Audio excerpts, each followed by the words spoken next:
Welcome to episode 139 of the Left Behind Game Club. This week we play Celeste. Let's get right into it. You're listening to the Left Behind Game Club.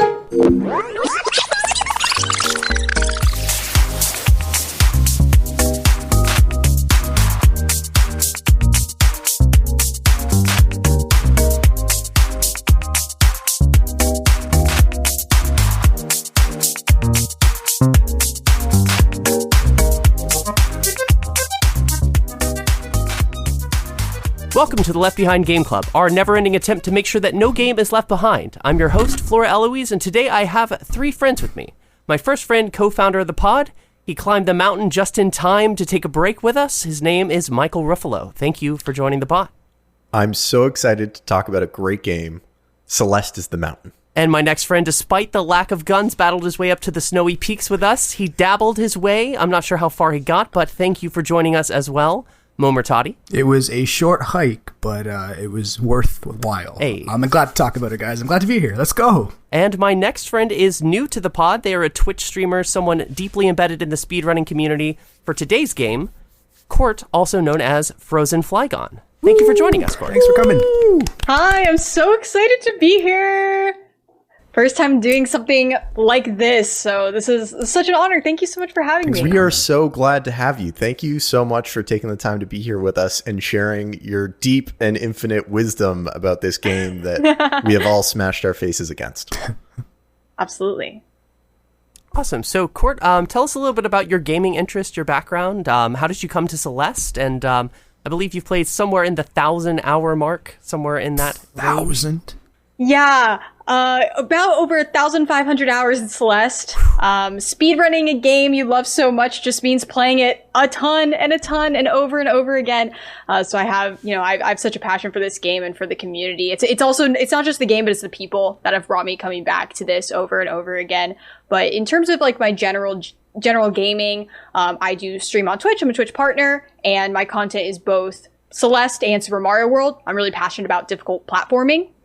And I also do a lot of charity work with speedrunning marathons. I care a lot about bringing people together in gaming to make the world a better place. That's awesome. So glad to have you here.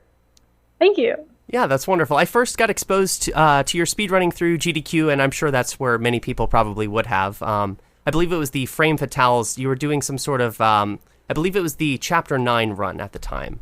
I've also seen some more like custom maps and stuff like that as well. Yeah, I did a run of Farewell. That's what it was. Yes. That's awesome. So I don't want to get too far ahead, but Farewell, I'm not sure if all of us have played that. I assume we got to the credits to the top of the mountain, but we'll get there. I'm sure we'll find out in due time. Yeah. But before we get there, I think we're going to pivot over to something that we do with all of our new guests. What is known as the Gauntlet. Mike, do you want to take it away? Thank you so much, Flora. The Gauntlet, for those of you who have not been here before, and for Court's information, is our fast and heavy question segment where we get to learn a little bit about our new hosts, our new guests, the people who are here to share their infinite knowledge and wisdom with us, so that way you learn a little bit more about them. I will get started. There will be 6 questions coming at you fast. Don't think too hard. Don't think too long. Just right from the gut, okay? So first one, what is your favorite game of all time? This is such a cop-out, but like it is Celeste, so I will give an honorable mention to Pokemon Emerald. Okay, I mean, I feel like it would be hard if it was anything other than Celeste. I know. Spent this much time. So, okay. Maybe this is also obvious. What game have you spent the most time playing? Yeah, it's definitely going to be Celeste as well.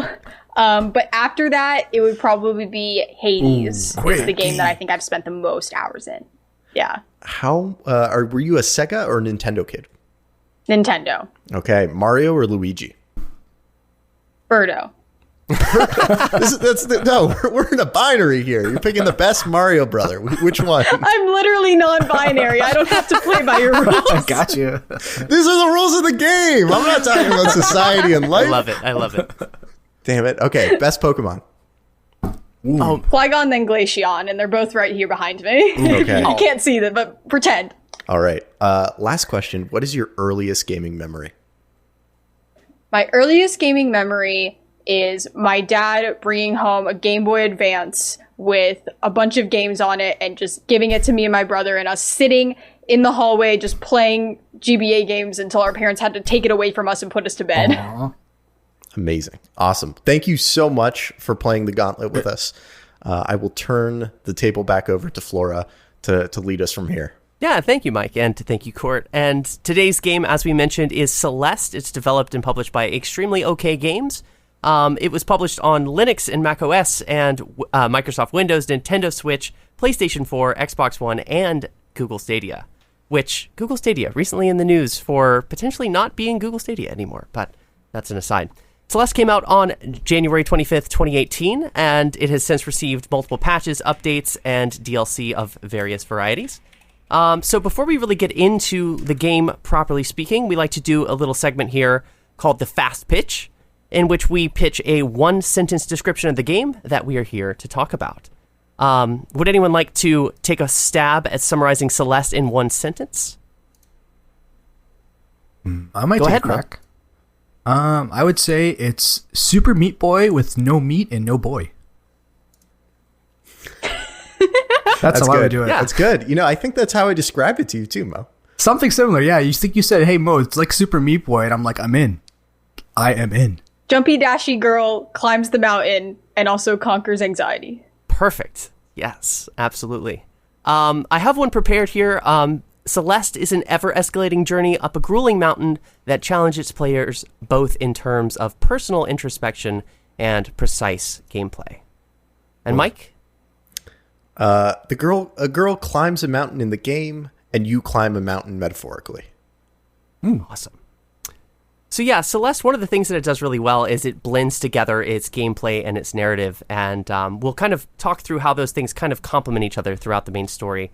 But before we really get into the game, properly speaking, there is another segment known as the Time Capsule, in which we think about the games that came out around the time period of Celeste's release, which again is January 2018, and I pulled a list of some of the games that were sort of notable. It caught my eye, things I heard about or my friends were playing, or even that I've dabbled in. This is the same time period as Dragon Ball FighterZ, or Fighters, I'm not sure. Are either of you, or actually all three of you, any fighting game players? I love fighting games, but that's not one that I've played, and it should be one because I love the Marvel vs. Capcom style. Okay. That is clearly built in. Gotcha. Yeah, and I haven't played much fighting games at all. Mostly like way back PS2, and I've kind of like left that genre as I've gotten older. Gotcha. And Court, you shook your head. No fighting games. No, don't play much fighting games besides like sometimes punching people as Kirby. Not very good in Smash Bros. Little pillow punches. Around the same time period, Monster Hunter World, really massive Capcom game. The Shadow of the Colossus PS4 remake. Yakuza Kiwami 2 made its way to English-speaking countries. And Life is Strange Before the Storm, Episode 3. So a very popular time for games. And more specifically, this is kind of on the tail end of that 2017 windfall of story-driven indies, art-driven indies, that sort of thing. This game is also Extremely OK Games, formerly known as Matty Mix Games. They are also known for Towerfall. Has anyone here played Towerfall? I've not, but I've watched a bunch of YouTube videos on it, so it's a very weird thing that like I feel like I understand what Towerfall is, despite never having touched it. And Court? I love Towerfall. I played Towerfall after Celeste because, like, I wanted to go back and play other things that Maddie and the team had done. And the new version of it has a co-op, so me and my partner actually played it together, and that was so much fun because it's a party game where where you're archers and you fight each other, but we had so much more fun playing it co-op together and going through all the boss battles. And I highly recommend it. It has great controls. You can totally tell the team that made Celeste made it. Okay. There's like movement tech that's similar. Honestly, it's really cool. I highly recommend it. It's really fun. Nice. And Mo, how about you? No, I haven't. I haven't even heard of it. I don't really keep up to date with all like the indie titles or small like platform titles in general. So this one's completely don't even know existed and don't even have like a picture to associate to it. You're a Call of Duty and Far Cry guy. Yeah, it has to go fast. I have to win a championship or I have to shoot something. No, that's pretty much. You want to climb a tower and unlock parts of the map. Well, you can shoot things. It's an archery game. Yeah. So there's some connection. 30% in. There it is. One ear is perked. He's almost sold. Flora, what about you? Had you played Towerfall? I have not, no. I've been eyeing it, and I believe there's like kind of a definitive edition out there, Towerfall Ascension. I'm not sure how much like additional content that is from the initial release, but it looks tempting, and I was kind of worried that it wouldn't be similar to Celeste, but Court's recommendation, I think, there with the movement tech and whatnot is enough to kind of pique my interest. I have it in my wish list on Steam, but you know how that can go, just the infinite wish list. And they're also working on a new game, the same developers, Earthblade, which I haven't really seen much about, but there's like a little promo track, some sort of concept art images. It looks really, really cool, but I'm not really sure what that game's going to be. And how do you follow up something like Celeste, really? No pressure. They're being very secretive about Earthblade. They specifically have only done a vibe reveal. So you can see the vibes. Interesting. And the vibes are excellent, I will say. Yeah. Interesting. Well, yeah, based on what you said, Flora, how do you follow up a game like this? This game got a lot of perfect reviews. I think IGN gave it a perfect 10. A bunch of other places gave it perfect scores. I remember when this game came out, it had a huge amount of buzz, a huge amount of accolades being thrown at it. And, mentally, I was like, I will play this one day. But that day is not today. Yeah. Yeah, it's a game that I picked up in the same year of release, which this is kind of coming off of the back end of like when I was in grad school and I wasn't really playing a lot of video games. And so the fact that the word of mouth broke through that sort of like stream into casual conversation made me really, really interested. And I mean, like, yeah, the reviews were absolutely stellar. And it's strange. The game didn't immediately work for me, but at this point it's become one of my favorites. And I look at those perfect reviews and I think that's totally earned. What were the reviewers saying at the time? Yeah, I pulled a few here. GameSpot gave it a 90 at the time. This came out on the release day, 2018. And the writer said, it's a testament to convincing writing and ingenious design that after playing Celeste, I felt like I'd been on the same journey as Madeline. Her struggle is one made easy to empathize with, her low points painful to watch, and her high notes exhilarating to experience. Her tale is delicately told and beautifully illustrated, confidently coalescing with the satisfying, empowering game it lies within. Not bad for a game about climbing up a mountain. And PC World gave it a perfect 100 about 2 weeks after release. They write, Celeste's optimism is refreshing, especially since it comes from within. It's a call and response, a game that says, keep going, and waits for your next button press as confirmation. I will.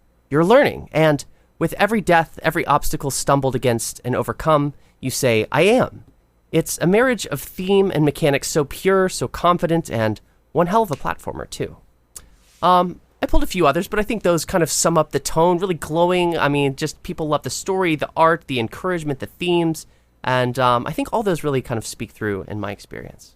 Yeah, one of the things that really strikes me from those reviews are how much they mention the marriage of the gameplay and what the game's trying to move forward or say. And yeah, to me, I think that's one of the beautiful things. There's very it's kind of like poetry in a way. The gameplay matches up very clearly with what the story is. Yeah, absolutely. So we're just about to kind of start talking about the basic setup of the game and everything, but before we do, I want to know how we actually played the game. Court, let's start with you. What was your first experience playing Celeste? What system did you play it on? What time period did you play it on, etc.? How did you get exposed to Celeste?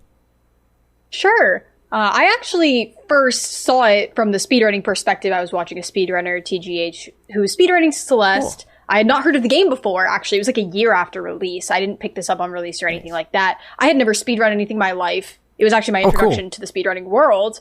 And I picked up the game casually. I played it on Switch. Me and my partner went back and forth on the Switch, playing through it. And then my brother challenged me to a race. And I then bought it on my PC, started learning the game on keyboard, and we raced each other back and forth. And then I still have not stopped speedrunning it for the past like 2 years now. Wow. Amazing. Yeah. Mike, how about you? So I played this on PC with a controller, and I had not played Celeste previously. Actually, that's a lie. I think about a year ago, I might have loaded it up and tried to play the first couple stages, and was like, oh, this is a hard game. No, thank you. That's not what I need right now. I don't need a hard game to make me feel good about climbing a mountain. I need a soft game to make me feel good and relaxed. And aside from that, I like games in this genre. I like challenging puzzle platformers. I like games that reward you for going outside of your comfort zone and learning new techniques and all of that. But yeah, had not played this. Did not realize how much this game was like those. And Mo? I played it on the Switch. And we've played previous games on this podcast, and I've played them on the Switch. This is the first one where I think I'm going to be moving to like a full screen or using like the Pro controller, because I'm having a little bit of issues with the mechanics. But maybe I'll get into that later on. But yeah, that's how I'm playing it. Yeah, gotcha. That's definitely something. I first played it full screen on my monitor with my Switch docked, and I definitely would recommend the Pro controller. I know a lot of people who play this game more seriously use like a D-pad or, as Court was saying, like keyboard. The precision of specific movement and that sort of thing is really important. I played all the way to completion with just the analog stick, though. I don't know how I did it in retrospect, because having replayed it, I've determined that is absolutely the wrong way to play. But I first played on Switch, then played on PC, and I have yet to really get comfortable with keyboard. But on my work laptop, I've started kind of dabbling because I have the game on that as well. And I'm slowly getting decent with keyboard. So. Oh, okay. That actually like sparks up a question now. So for me, full disclosure, I haven't completed Celeste. I'm actually currently actively like enjoying it and want to kind of slip into the pod and get everyone's kind of perspective on it. And see if it's something worth pursuing. So I just picked that up. Is that something that I guess is standard? You should be doing like a D-pad or mechanical navigation method, I guess. I recommend the D-pad or keyboard. Yeah. It can get really frustrating to misdirect on the analog stick. So it's much more common if you're playing the game a lot or playing it more. I recommend trying to switch to D-pad or keyboard. Yeah. Good to know. One of the things that I realized in my playthrough was that as I was using the analog stick, I probably had hundreds of deaths that I could have avoided had I been just switching to the D-pad instead. But I was using one of the classic Xbox controllers that has a really bad D-pad. So I didn't want to do that either. And, brain was not big enough to move over to mouse and keyboard. But who knows? Maybe in the future I'll try that. Yeah, definitely. The analog stick, like I know that there is some specific movement with feathers and some other sort of techniques where analog stick is apparently like preferred. But, that movement tech is so beyond me. I definitely think that the analog stick was the source of hundreds of my deaths as well. So as far as the game goes, I think that one of the things that stands out about Celeste is its mechanics. It's kind of known for being incredibly precise and forgiving as a game. And Court, I was hoping you could maybe tell us a little bit about the movement tech and some of the platforming functions and just kind of how this game operates. Absolutely. I think the thesis of this game, why it feels so good to play, is like, it's a difficult game that anyone can beat. It's really, you don't need a basic understanding of any other platform. This could be your first platformer game, but the game wants you to win. It's a part of both the story and the mechanics. They teach you everything you need to know. Like, the levels unfold by teaching you things step by step. And as long as you have patience with yourself, and you also kind of internalize the message of that is on one of the postcards, be proud of your death count. That means you're learning. That's, if you really take that message to heart, the game rewards you for it. Amen. And it's amazing.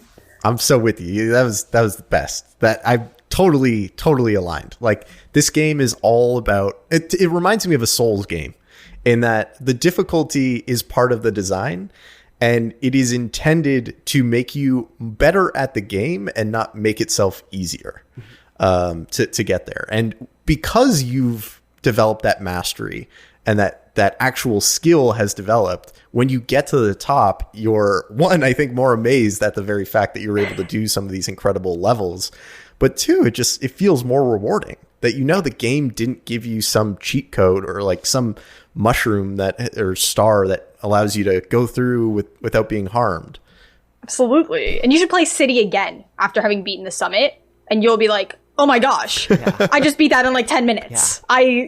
You can see your progress. And that's what makes it so addicting as a speed game, is you're like, oh my gosh, I can just play the level again and cut my time in like half. That's amazing. Okay, I'm going to do that again. And then you just can't stop. Or at least you can't stop. I can't. A lot of us can't.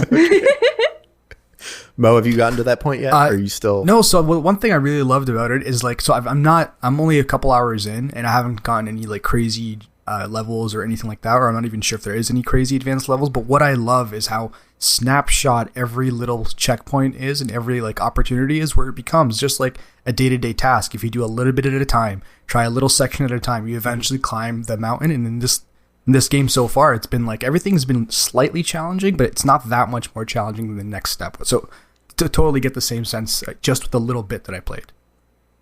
Yeah. That's definitely something that kept me going with the game as well, because like I don't really have a lot of patience with difficulty in games. And even though this game has a ton of accessibility options and a lot of just kind of little encouraging gestures along the way, I think I would have, in a different mindset, given up on this game with its difficulty if not for not only the rapid checkpoints, but that sort of instant respawn that happens as well. Because when you die in this game, you typically die a lot early on. At least, I mean, I literally died thousands of times my very first attempt. And that instant respawn is just like there's a flash on the screen and you're back where you started, and it doesn't ever feel like you're sit on the naughty step and like on a timeout and like punished in the way that sometimes in games, like you mentioned the Souls comparison, I dread that run all the way back through to where I was facing the difficulty. Celeste really knows how to keep you practicing the thing that you need to learn. So I think that there is an equivalent to the run back to your body in the Souls game in Celeste. But I would say before I like walk through that, I think this game is so much like Super Meat Boy in that it gets you right back in immediately. Like you don't feel punished, and it does not feel unfair. Like at no point do you ever really scream at the game and say what you did was unfair. The rules as they were laid out to me previously are not being upheld. Everything is the same, right? Like you're not being challenged by the fact that the game's doing something that you don't think is right. You're being challenged to mechanically execute the thing that your brain wants to do. Yeah, totally. But your hands are not yet able to. And, before I get to that, I just do want to say, like, the run back to your body in the Souls game is the equivalent of getting really far in the frame in Celeste, but not being able to get to that final like ledge.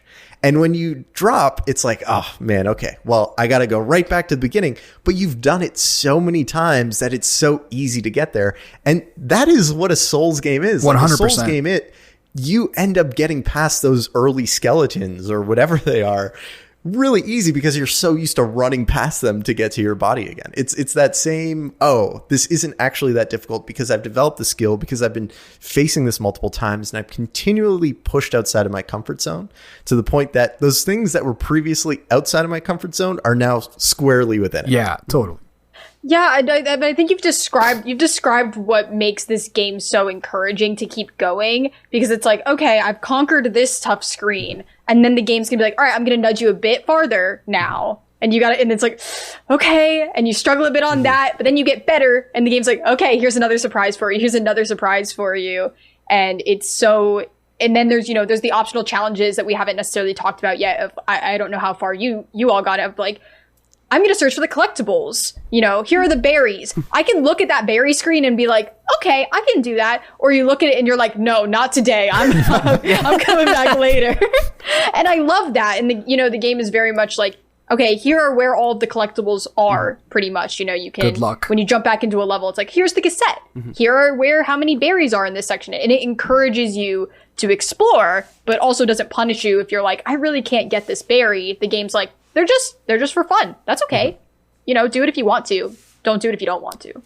I do have to say, I do feel like there were moments where I felt like I was being punished for exploring, only in that I wanted to get all the berries and I wanted to get them all in my run, but it was not always clear which path was going to be leading down the linear path to the next stage or the next screen. And so I was often like trying to put one foot in and keep making progress without making too much progress that I couldn't go back and get all of the berries that I wanted to. And there were a bunch of berries I missed because it wasn't clear that the path that I was going down was going to keep me moving. I'm accidentally going the right way. Exactly. No, curse you, game. I don't want to go the right way. I totally understand. I intentionally picked the path that I thought was not the correct one. Yeah.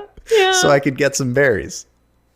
That happened to me a few times. I decided kind of early on that I wouldn't be pursuing the berries much, just because like there's just a difficulty curve to them that was a little off-putting to me. But they're so optional that I didn't feel like I was really missing out on much. But the actual navigation of the game, one of the things I most recently did is went back and collected the crystal hearts in the game, which are kind of typically hidden off screen and like just in places that I never would have thought to even look, to be honest.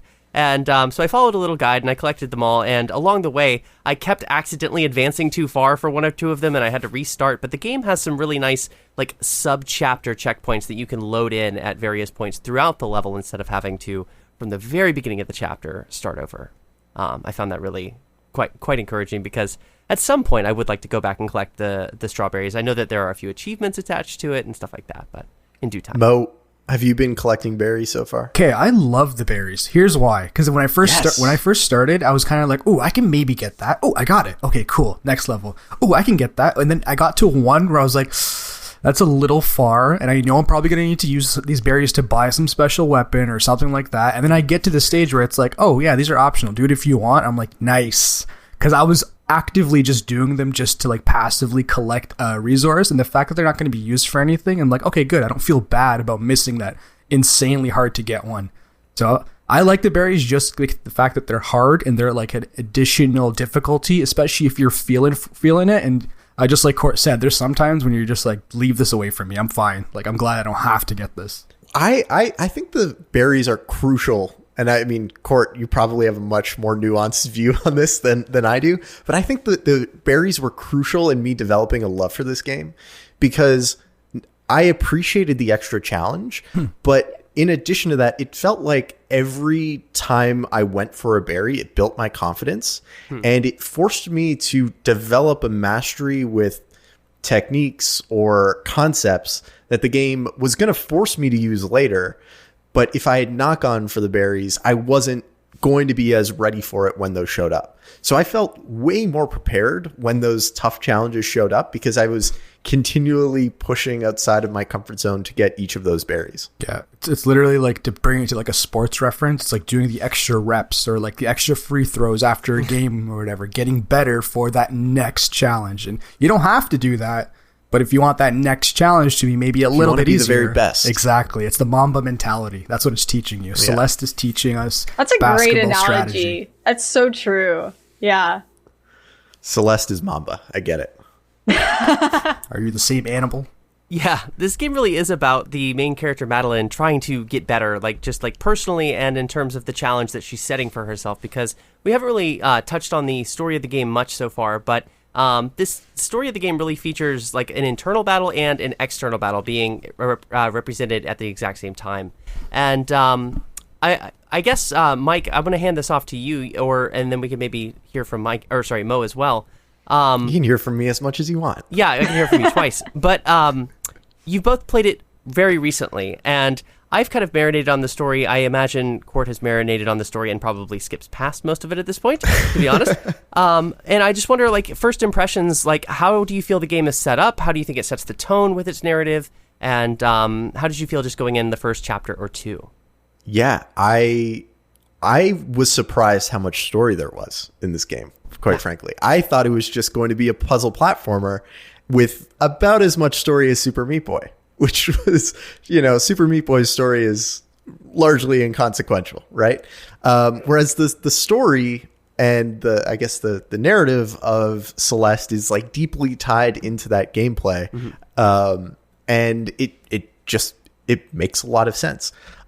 Early on, I was not 100% sure what the game was, but the game Celeste does not hide itself from you at all. It's not playing coy. Like, Celeste is the mountain, both literally in the game and Celeste being the mountain in your life trying to play it. And it does a fantastic job in my experience, at least initially, like setting up these stakes. And I can't say I was especially tied to Madeline or any of this, other than I love seeing a journey of someone pushing themselves outside of their comfort zone, trying to accomplish something for the sake of accomplishing it and building that self-confidence, which I think ultimately we see at the end of at the end, spoilers. And Mo, what were your first impressions going in? I just a little bit of a quick background with me. I'm not a huge fan of platformers. I've kind of even spoken behind the scenes and said I'm not going to play another platformer ever again. And I think Mike kind of just twisted my arm just enough to try this out. And boy, was he right. I thought the initial like entrance to the game. One of the things with 2D platformers, there's a general sense of it's going to be very flat, two-dimensional. Mario, like jumping around, nothing too complex. But this thing has like a depth and a feel to it, especially with like the parallax snow coming in from the foreground to the background. There's a certain part in the beginning when you're talking to the old lady, and the animation in the bubble box, the blinks go down at 2 separate times to kind of add that little bit of character to show this person's not all there or whatever it might be, just like in like anime shows. But it's small little like attention to detail moments that add so much depth to it that I haven't experienced the full story, but I'm willing to listen to the story now just because of the little bits I've played. And I think that's kind of so far what I have from the story, which I haven't fully consumed, but I'm excited to see what happens. Yeah, I'm surprised neither one of you, our resident Canadians, mentioned the mountain or Mount Celeste being ostensibly located somewhere up in the ether in your home countries there. Any word on that? Somewhere up here. Who knows where? Probably near Vancouver, probably in BC somewhere. Mo just escaped it. Mm-hmm. I climbed it. No, I didn't. I did not. Not yet. And Court, you mentioned you first played this with your partner, just probably trading the controller back and forth. Like, were you absorbed in the story when you first played it? Do you have any like first memories of kind of how this story begins? It's really funny because I had seen the entire game, right? Because I had watched speedruns of it. But as anyone who's watched a speedrun knows, you're not experiencing the game because, you know, top level speedruns. How long did the playthrough so far take you all, by the way, before I say how fast this speedrun is? I think I clocked in at around 7 hours. My first playthrough was like 11 hours, but I was also talking to Twitch chat at the time, so like I was probably distracted, but at least 10. Yeah. And you've gotten like Mo's gotten like a few hours into it. My first play was about like 13 hours. I can beat the game in 32 minutes. Holy cow. Oh, man. So you're not... Yeah, no, you're skipping all the cutscenes. You're skipping everything. So I had seen the game played very quickly. I had not seen any of the side anything. So when I played this game, I also didn't understand that the story was going to be anything like that. I was like, it was seeing the game from a whole nother perspective and getting to meet, you know, the inner demon of Madeline and her talking, you know, you talking to yourself, like how people talk to yourself, like being hard on yourself and not giving yourself the same kindness you give other people, and going through the chapters. And then, you know, when I played chapter 6 Reflection, the boss fight for the first time, that was one of the most powerful moments in gaming for me because first of all, a boss fight in a platformer, right? Playing it was just amazing. It was electric. But then her talking to you during it and Madeline fighting back saying, I'm not going to let you talk to me like that anymore. It's really empowering. And that was something I still cling to, you know, is I shouldn't let myself talk to me. So I shouldn't let my Madeline get in my head like that.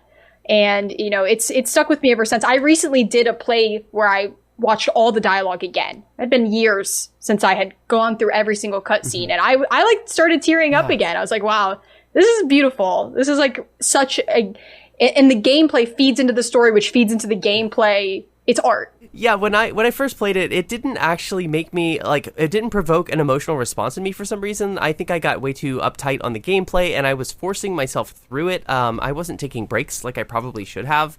And I got overly frustrated with the game, and for whatever reason, I became impatient with the story as well. It took quite a while for me to like get into it, but a moment I distinctly remember kind of taking me off guard and making me think, okay, maybe there is something here. Was the moment where Madeline and one of her adventurer friends, Theo, they kind of pair up on this mountain climb together. There's a moment of, I guess I would describe it as a panic attack up on a sort of cable car. And in this moment, like the visuals and the music and everything kind of contribute to this feeling of overwhelm. And this beautiful pixel art, it becomes hostile, and everything sort of disappears, and it's replaced by just sort of like a really dark background with a feather that you have to kind of keep within a box. And it simulates sort of like the awareness of breathing and becoming aware of one's breath when one is having too much anxiety, too much overwhelm. And just almost the like it's helpful playing the game. Yeah, well, it represented how I was feeling in a way that I wasn't anticipating from the game whatsoever, and I think from that moment onward, everything clicked for me. How was that moment for you, Mike? I love that moment because it was just one of those things. Like, I don't know if everyone's experienced anxiety, or I don't know if everyone's experienced someone in their life having a panic attack, but seeing it and understanding how to work through it, I think a great way to showcase it. How, at some level you just need to push everything else out of your mind and clear it and focus on one single thing, focus on your breath. So I thought it was really powerful in the game. I thought it was a powerful lesson to give the player who is playing at that period of time when they're facing challenges that are really frustrating, because this game is filled with them. There were so many times where I yelled at this game, "Oh my God, this game is so good, and I hate it right now," because it's just so frustrating. Yeah, absolutely. And like what you said earlier about like the game is not subtle about it. Mm-hmm. Like, it's like Madeline is like, I experience this, frequently, and she's trying to push Theo away and be like, leave me, I'm going to be fine. And he doesn't give up on her, and instead is like, this is a teachable moment. Maybe I can talk you through this. And I'm sure there's a ton of people playing it who are like, wow, that actually, like, that could be something I can use in my life now to calm myself down, because I've never thought of it that way. And, I know tons of people who have like, feather tattoos, and like that symbolism connected with so many people, especially like, there's people who are like, I've genuinely not seen someone had a panic attack. This is my first time seeing that. And now I know. And it's like, wow, I can connect with people. And that's what I love about this game. Mm-hmm. Like, being so upfront about, mental illness and about those struggles, is like, people are learning empathy by playing a video game like this. Yeah. And that's beautiful. That's so cool. Totally. One of the things I wanted to ask you about was just kind of like mental health representation in gaming. I think this is a good time to sort of reflect on that, because Celeste is one of the very first games that I played where I sort of noticed that intersection of the storytelling focus on those concepts, whether that's the framing of depression or anxiety, or there's a number of other interpretations and meanings in this game. And I was just wondering, like, for me, this was the first game that kind of openly dealt with those issues. Were there any other games that you all have played before Celeste or since that have something similar to say, or kind of speak in the way, like through their interactivity or other sort of storytelling elements? The composer of this game, Lena Raine, she did music for a game called Chicory, which is another amazing independent game. Such a good game. I love indie games. I'm always going to talk about indie games. Chicory is a story about, imposter syndrome and art. Mm-hmm. And you literally paint during the game and make art. And it has this, its story is about, again, kind of overcoming, your own personal struggles and feeling that you have to be perfection for people. Mm-hmm. And she did the soundtrack for that, and it's also absolutely fantastic, but has a very similar, like, it was one of the games that was like, wow, this made me feel like Celeste made me feel. This made me feel like how Undertale made me feel. Yeah. It was those kind of games, and so I absolutely like Chicory is another one of those games that hit that kind of same chord for me. Yeah, Chicory was really great. Mo? For me, it's like my cop out for most questions I get asked. But What Remains of Edith Finch was one of like the greatest like video game experiences I had.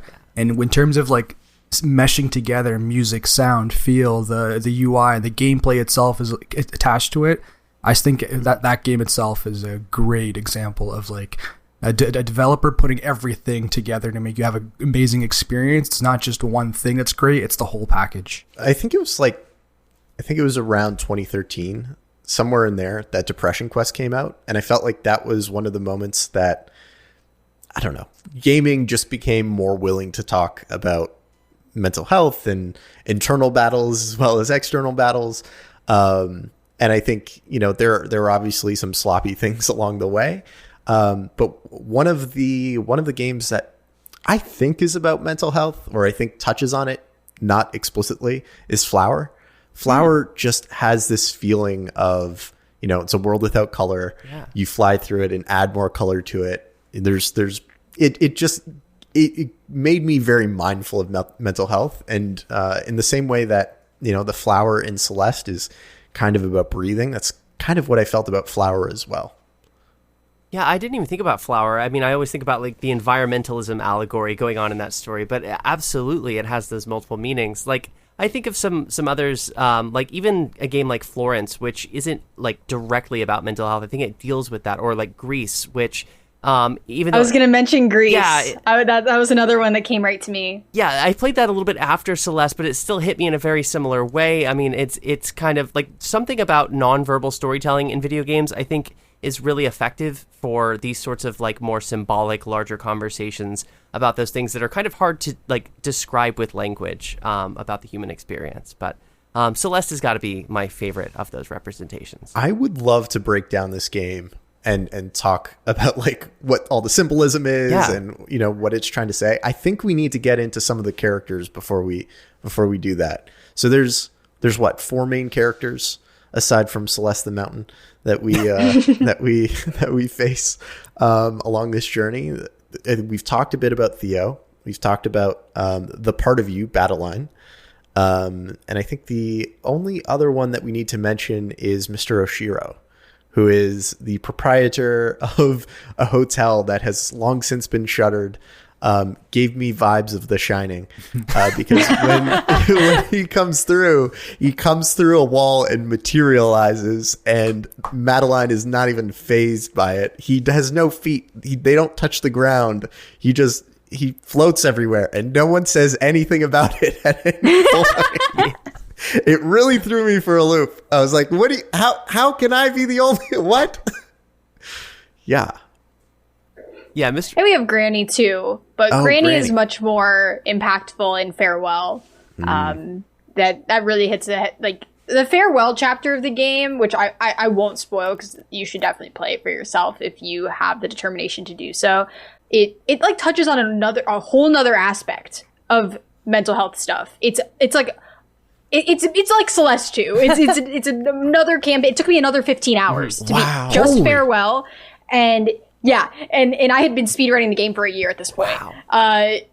And there's a whole nother chapter with Granny as well. So she's like really, really impactful in that post game. And it's like, oh my gosh, there's so much more story still. It's amazing. I have so much more to play then. Yes. Yeah, I'm just curious. Can you maybe hint at what sort of themes Granny is involved in? Because like we should probably set the stage. Like at the very beginning, Granny sort of like doubts you and taunts you, and along the way, there's sort of a coming to terms with that character. And by the end of the story, I feel like things have kind of been reconciled. I'm not sure what else there is to explore. Are you able to tease that without actually spoiling, or should we just experience it? Yeah. So in general, what they go through is talking about grief, and so it's. I don't want to get too much into like who is lost or what's going on with that, but it's Farewell's, a journey that Madeline and Granny and Badeline also go through, overcoming grief. It's very beautiful.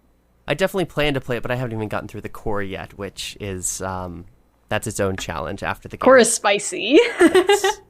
I want to touch back on Mr. Oshiro. I think that his character it situates itself at a really interesting point in this story because, like, the game starts off by sort of teaching you the mechanics, but by the time you get to his character, you're sort of, like, working your way through a series of doors and little chambers, and it's a bit of a maze, and it's almost like a hoarder's sort of hellacious house where everything is overflowing with too much stuff.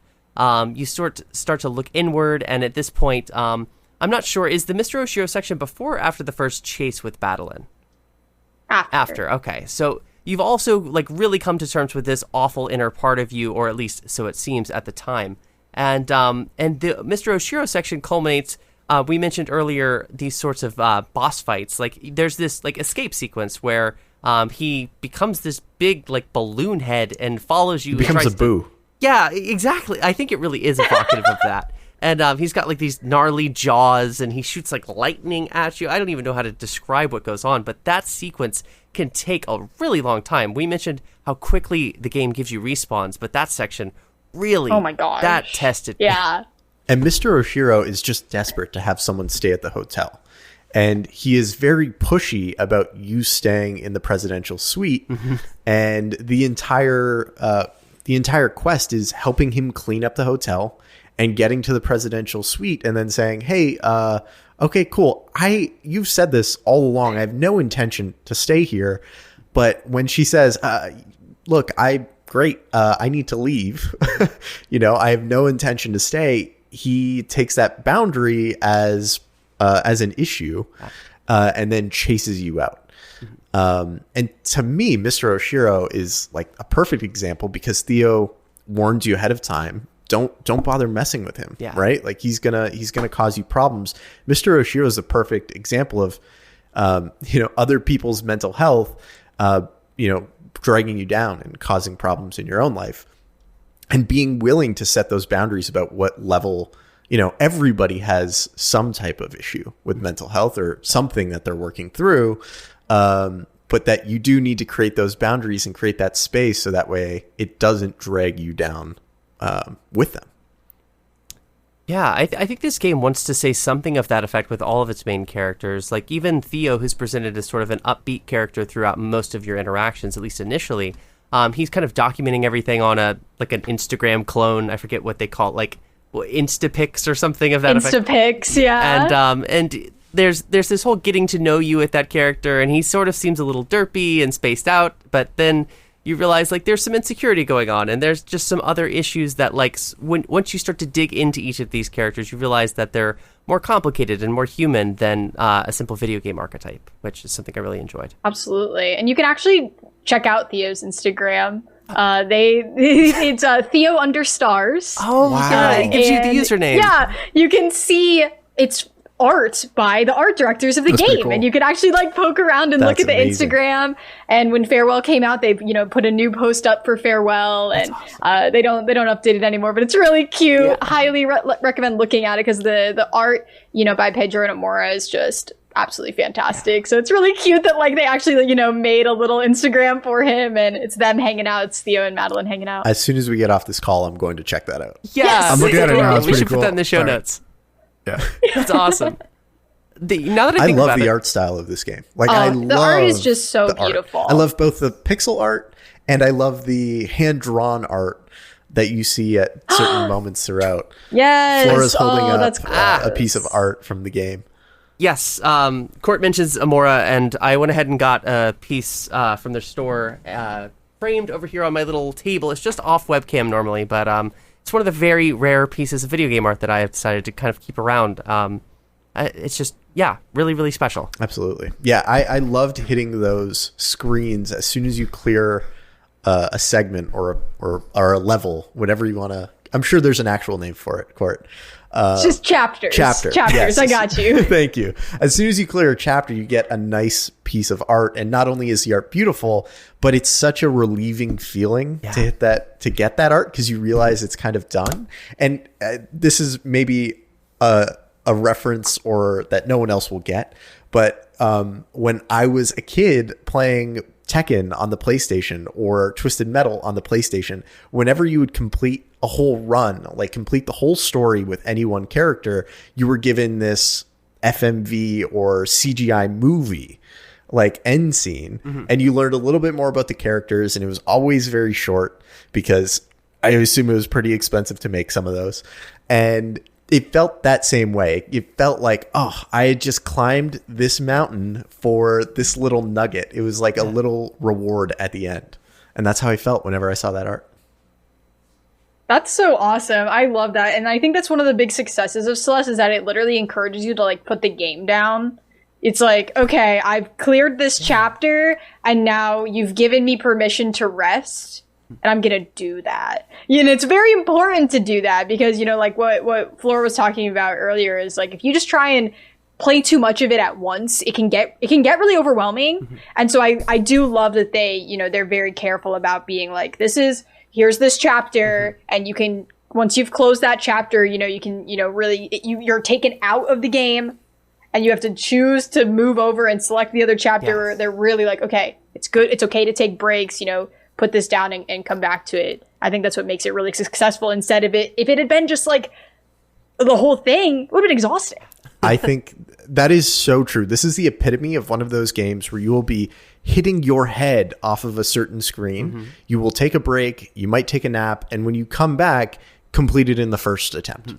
Like it is, and I'm reading a book on sleep right now, and it's crazy because it turns out one of the ways that you learn is by sleeping and getting deep REM sleep. Yeah. But this game was like the perfect factual like example while I was reading this book to learn that, because there were multiple scenarios where I was, barreling through the game and hit a wall, and I was like, okay, you know what? Like, I'm going to take a break. I'm going to play some Rocket League. I'm going to go do something else. And when I picked it back up, it was like the problem had been solved in my head already. My hands had learned all the things my mind knew it needed to do, and I just needed to tackle it. I love how you took a video game break and played a video game for that break. That's great. That is the epitome of my life, is like, let me take a break from streaming this video game so I can play my casual video game. Then I'm going to need to practice this video game that I need to do professionally. And got your different types of video games. That's so true. I'm talking like as if I haven't done it. Like I'm playing Celeste and I'm like, I got to throw a grenade or two and then come back to Celeste. Yeah. One of the things I wanted to circle back to just briefly is this notion of like switching between chapters. It reminded me we should probably describe, like, there's multiple art styles in this game aside from just the end of the chapter sort of like 2D, more illustration sort of side. There's also like a 3D component of this game as well, which I think is really interesting. Like when you boot up the game, you see the mountain in its entirety, and you kind of see the little villages and the buildings and the various parts of the mountain represented in a 3D modeled form before zooming in and actually playing the pixel art version, which then concludes with that more, like, again, more illustrated, almost painterly style. And I wonder if that actually has to do with, like, sort of extending the metaphor of what's going on in the game. Like, when you see the intensity of the mountain in the 3D representation, I wonder if that communicates a sort of a height and a depth to it, like an intimidation factor. And then the sort of chunky pixel art is incredibly, like, animated. Like, for a lot of pixel art games, a lot of the backgrounds, a lot of the objects in the environment are quite static. But, like, in this game, whether it's the feathers kind of rotating in a circle or, like there's like angry platforms that like bellow at you when you hit them a certain direction and they chase you and grumble. Like there's all sorts of expressiveness in the static nature of that pixel art. And then of course that resting period, everything becomes kind of soft and relaxed and all of that. So I don't know. I just really like how all three kind of coalesce. You wouldn't think in a vacuum all three would work, but I think they kind of complement each other. Yeah, absolutely. And there's also the interplay between like the sound effects and the music. And like, I don't know if any of y'all ever found any of the cassette rooms where it switches to the 8-bit music, and it has it's the synced music that you have to go through, and just it just all goes back to like, it was all a stylistic choice and details to do all of that, and it just elevates it to such a next level. Like if you go in and like turn down the music and have Madeline walk on different surfaces, her footsteps sound different based on which thing you're stepping on. It's like next level. Sounds different underwater than above water. Yeah. The underwater filtering, it's so amazing.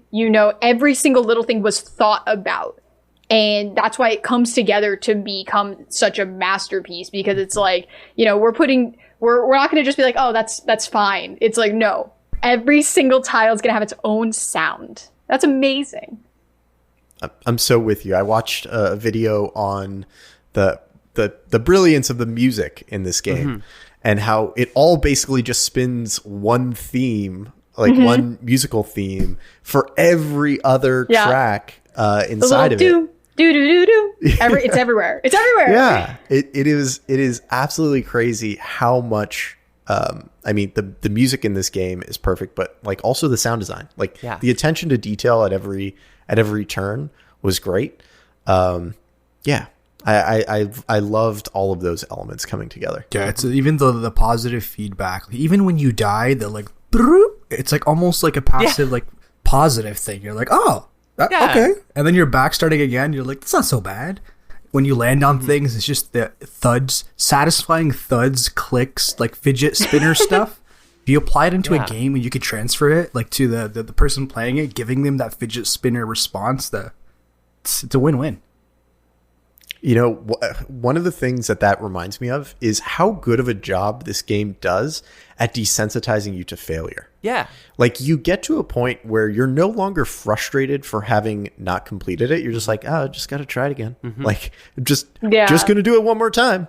Like, there were multiple moments where, you know, I would have otherwise been frustrated, but because they desensitize you by making you die hundreds or thousands of times, you're just like, it's just one more thing. It's the important part is not that I failed, it's that I tried and got a little bit further, or that I tried and made it one more screen. Which to me, like, I don't know, speaks to a lot of my life philosophy, which is just about being 1% better every day. Not trying to shoot for the moon, but just trying to be a little bit better and being okay with not getting there at times.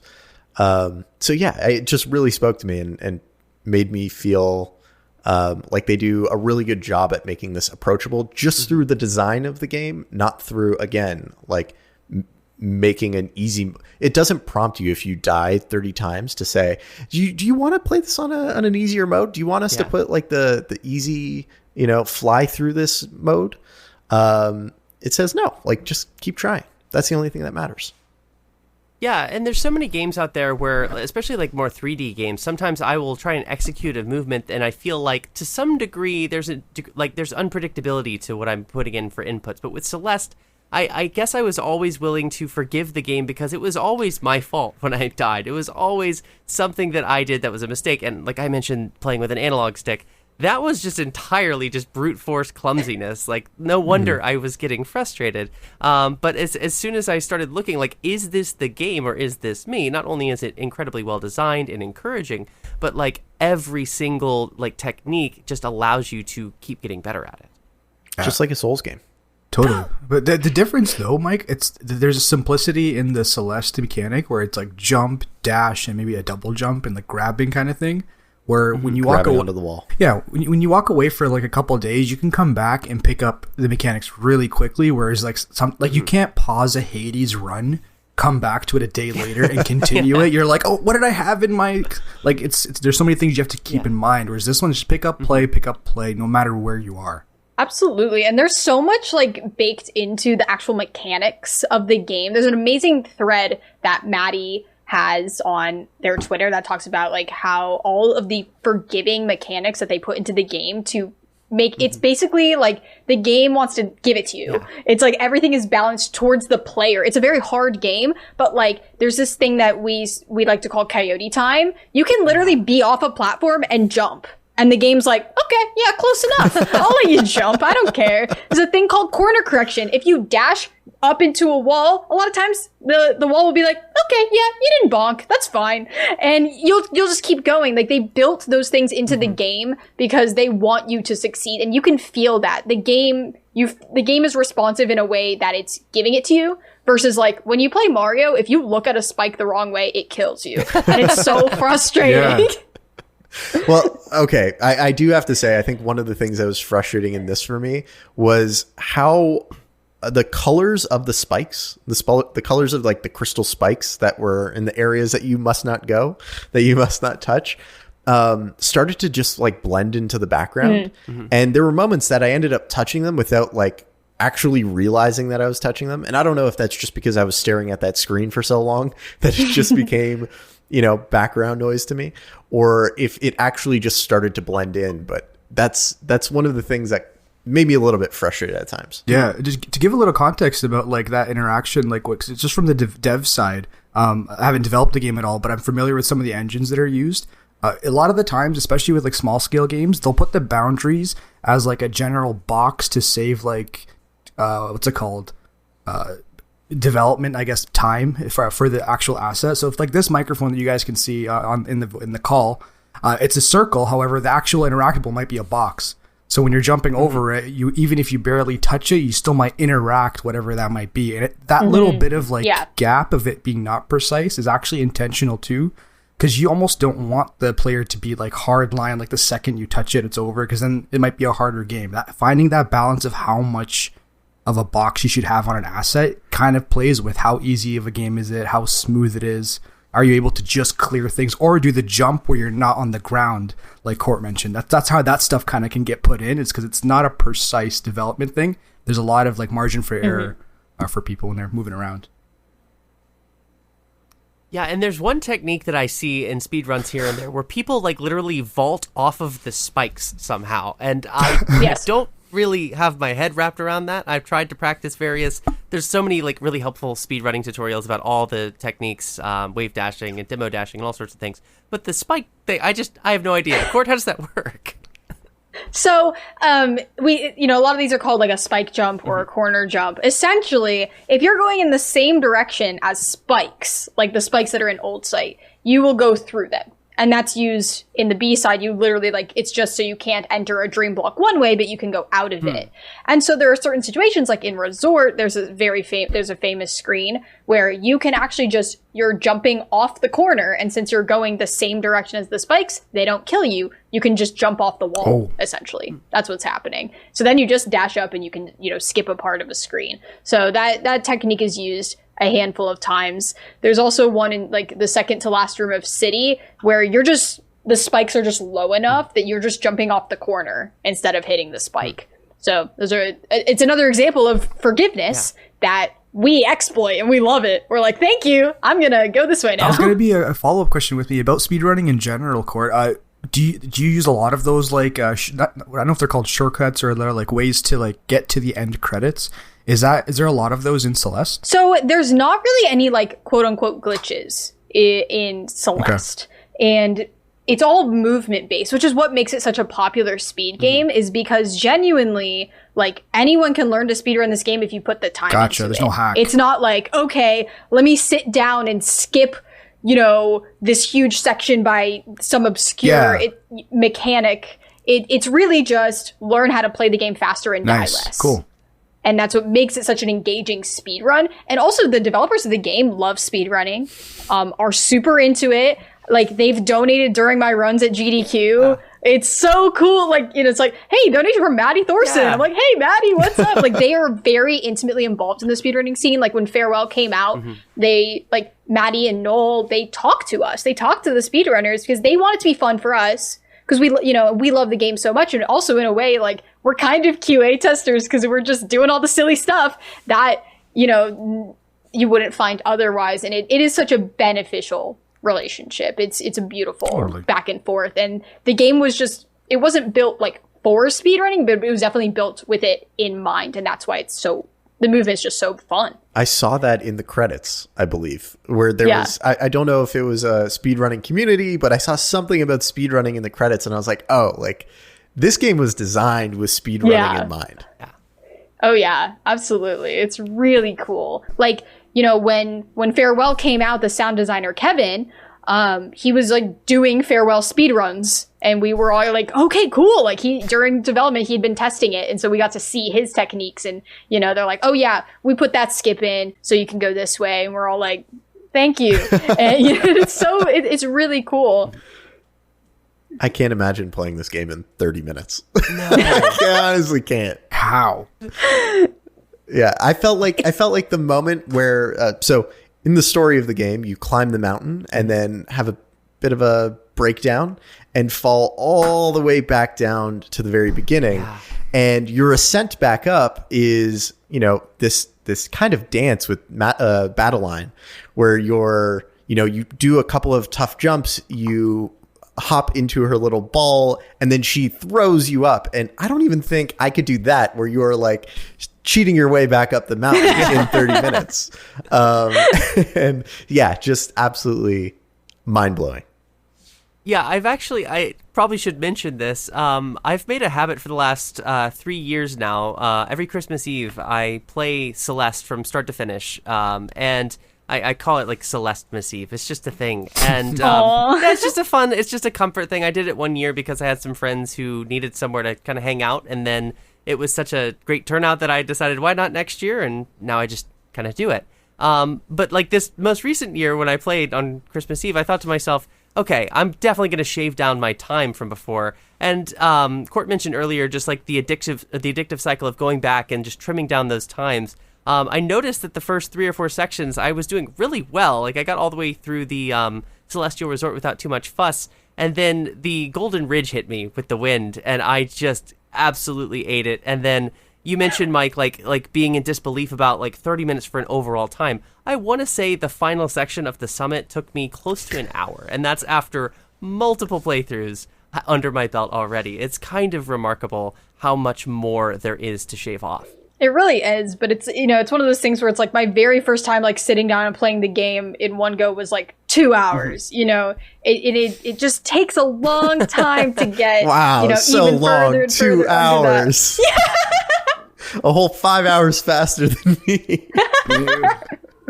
Not my first time. My first time trying to beat it in one sitting. Okay. So I went from 15 to 2 hours. Okay. Which is, I mean, a pretty big jump. Yeah, that's huge. I'd also done it like right after I had beaten the game again, so that helps. You know, I had like freshly beaten Summit, and I was like, all right, let me just sit down and try it all again.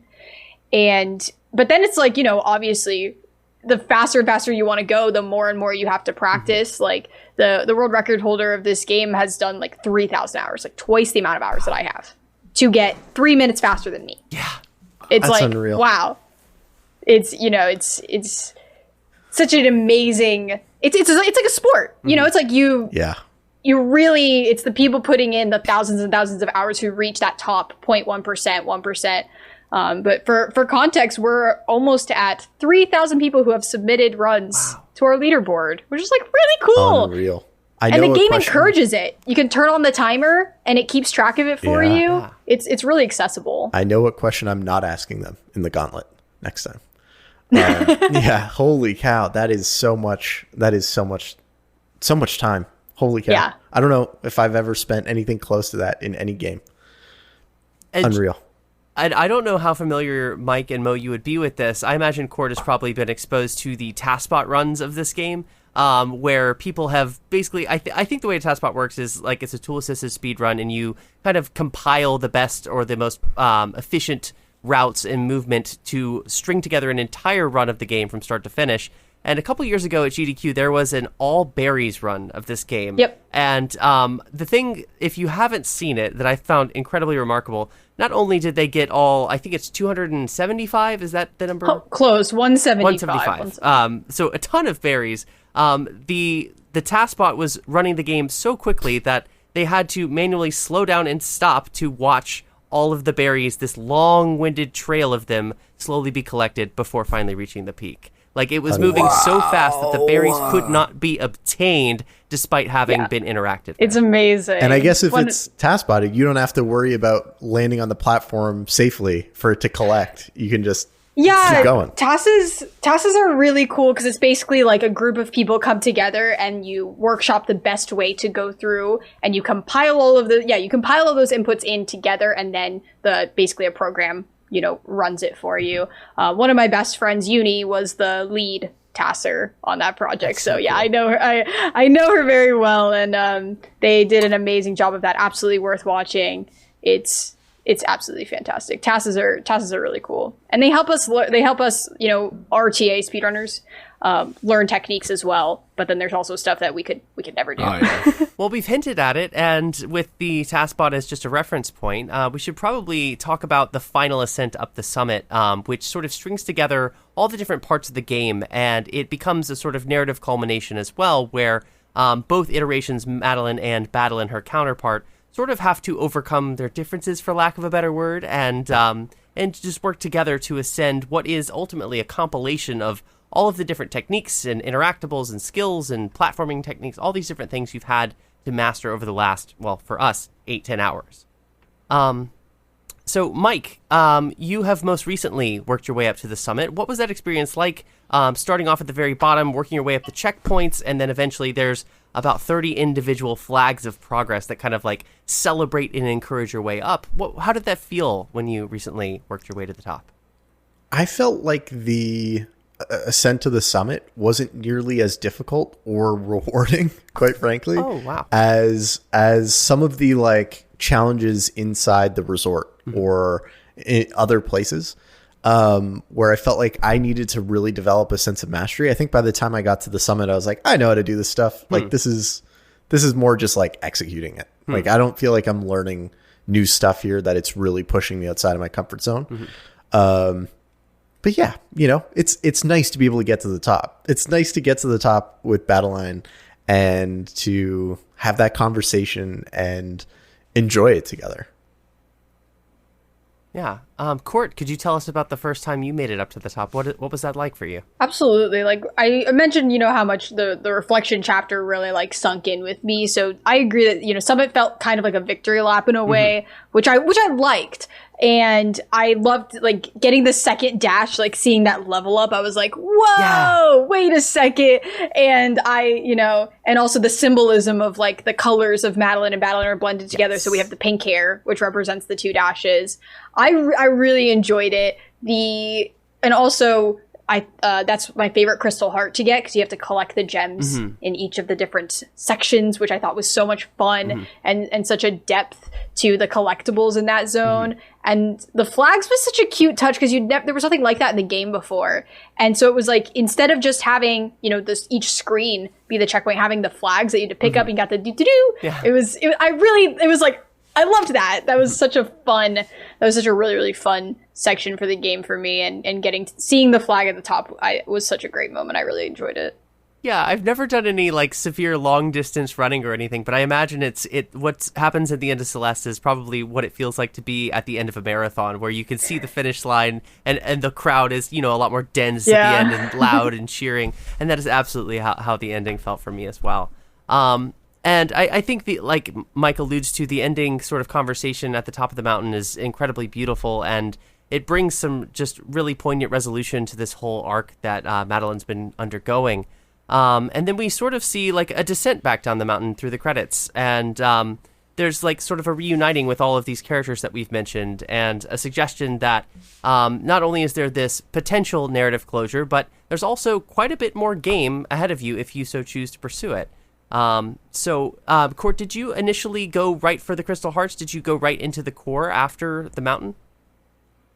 I don't remember if I jumped right into core or if I had to go back for stuff, but I definitely saved the B-sides until after core. Like I went back and got all the berries and then all the cassettes, and then I jumped into the B-sides. I remember really struggling with core. Core is like very difficult for people, for anyone who hasn't played core yet.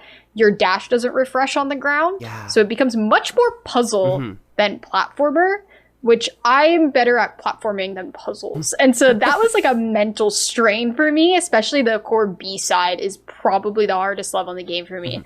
But it was also fun because I felt challenged. I was like, wait, this is a different challenge now. So that was a very satisfying moment to get through it.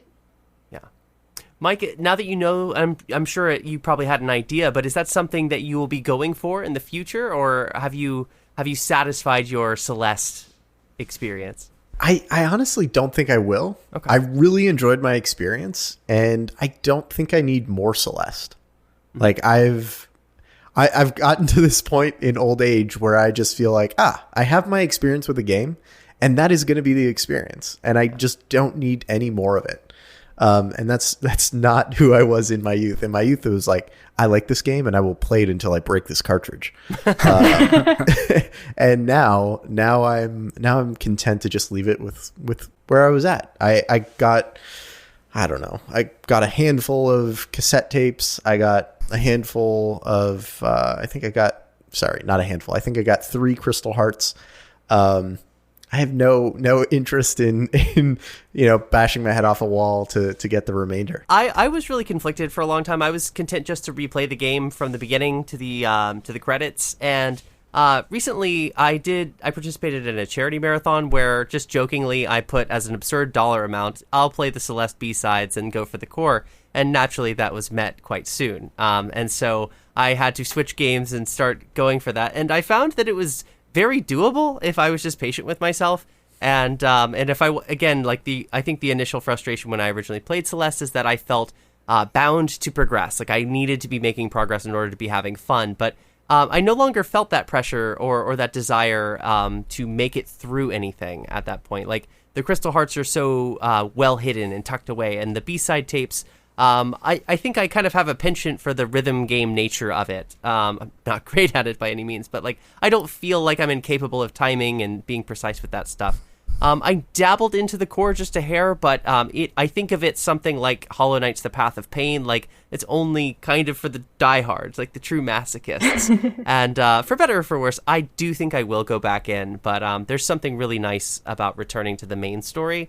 And I think I will continue doing that at the very least. I think we should go ahead and move on to our final thoughts here. And let's start with Mo, since you're in the thick of Celeste. Go ahead and tell us how Celeste has left you so far. Yeah, I've actually, so far, I don't think I've even gotten anything really spoiled from our conversation. I'm really excited to keep playing it. I kind of wanted to find a new Switch game. My Switch has been collecting a little bit of dust, and Celeste is kind of keeping that thing recharged. So I'm excited for it. I'm excited to keep finishing it. And I don't have that fatigue yet, since I haven't actually summited the mountain yet. So but I am excited for it. What about everyone else? I'll go ahead. I definitely I enjoy the tradition of playing Celeste every year, and I don't play it throughout the year very much, but I have sort of dabbled in some of the mods, and there's like some things like Catgirl Madeline and like the trans pride like sort of hair, and like just like other things that you can just easily toggle around with. These things that I just find fun to return to, and now that I kind of have the pressure of having to finish the core, I definitely expect that I will be revisiting not only the main story, but some of the bonus content as well for probably years to come. Mike, how about you? Overall, I'd say I really enjoyed I really enjoyed playing this game. I enjoyed the story. I enjoyed all of the different ways that it surprised me, but more than anything, I just enjoyed the symmetry between what the game was and what the story it's trying to tell is. And I think that's so rare. Mm-hmm. That's such a unique thing. And the tightness of controls and the just pure joy of playing it. And also the pure frustration of playing it, both the highs and the lows, came together to make a really memorable package. And, you know, there are often games that are thrown around as what game would you want to play if you could play it for the first time? This is actually one of those games that I wish that I could play with fresh eyes, not having, you know, develop the skill set to get to the top of the mountain relatively easy. So, yeah, loved it.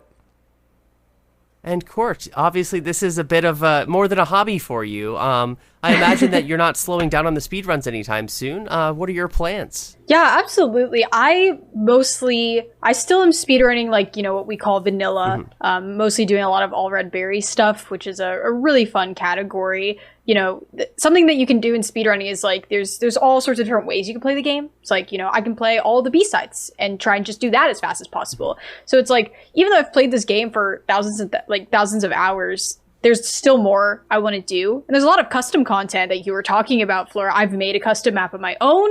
I love working on map making and speedrunning maps as well. I have a speedrun of a really cool map called Into the Jungle coming up in early March, actually, on the Game So Quick channel. Awesome. So that's going to be so much fun. I was the first person who ever showed off a Celeste mod at GDQ, and that was such an amazing experience. So, like, I'm definitely not slowing down on custom runs anytime soon. And, you know, twice a week I stream Celeste on my channel on Twitch. So there's always stuff to do. It's really fun. I have a channel points reward where people redeem categories, and I've been doing some wild stuff like mirror mode or invisible. You can beat the game without even seeing Madeline. No. It's like, no. You can beat the game. Took me about an hour, 15 minutes to do that. That's amazing. So there's endless stuff for me in Celeste, and the community is so supportive, and the developers are like so amazing and genuinely like feel like a part of our community that I think it's going to be somewhere I stay for still years to come.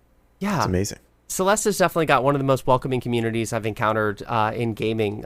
There was a wonderful interview that you contributed for, Court, in Kotaku. I forget, like just a couple months ago, but it feels very recent. And I believe the title was something like how the Celeste community became queer as hell or something like that. Do you want to talk about that before we wrap up? Because I think that's one of the things that makes Celeste such an active and encouraging place.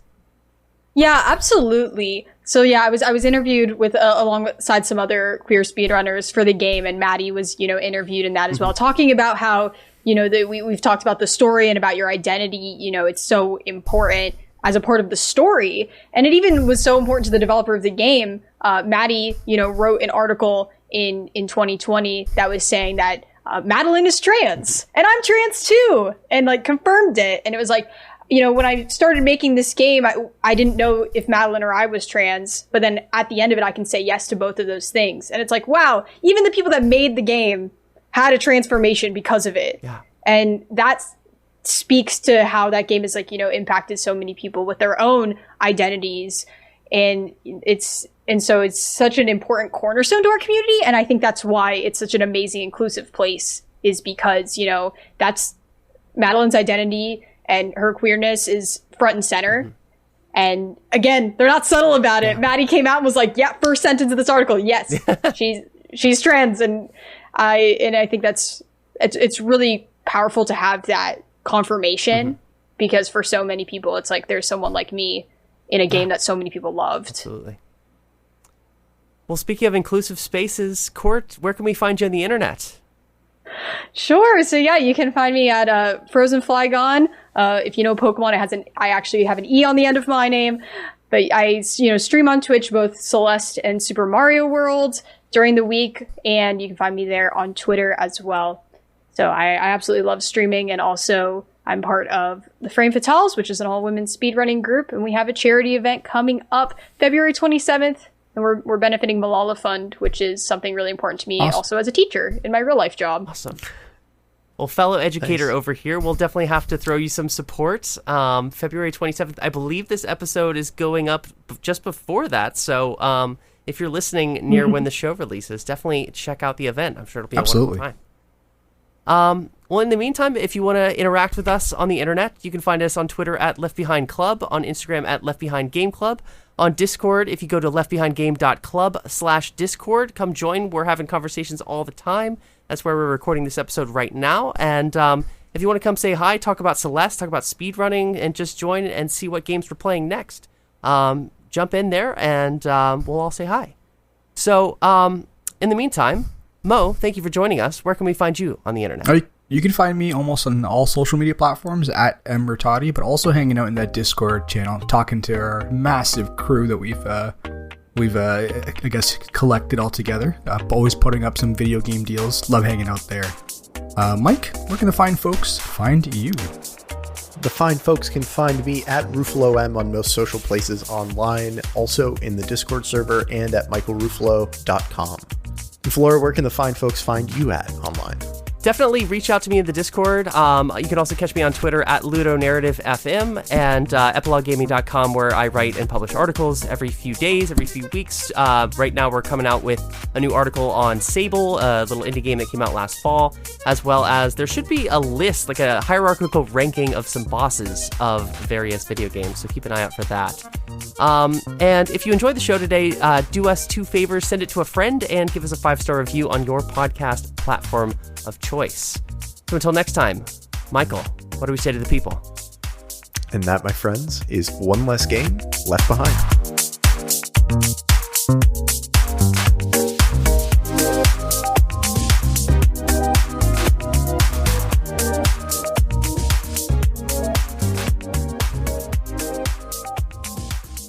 Hey, I'm Jacob McCord. I'm Katie Lesbrance. And I'm Travis Colnut. We are hosting a brand new podcast called Cutscenes. There are tons of video game podcasts and tons of TV film podcasts, but we're going to bring you the intersection of both and talk about video game, movies, and TV. I know what you're thinking.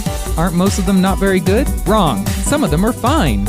And we're going to tell you all about them. Make sure to subscribe on your podcasting platform of choice. Follow us on Twitter at cutscenes_pod. And most importantly, give us a listen. See you soon. Cutscenes, a video game movie podcast.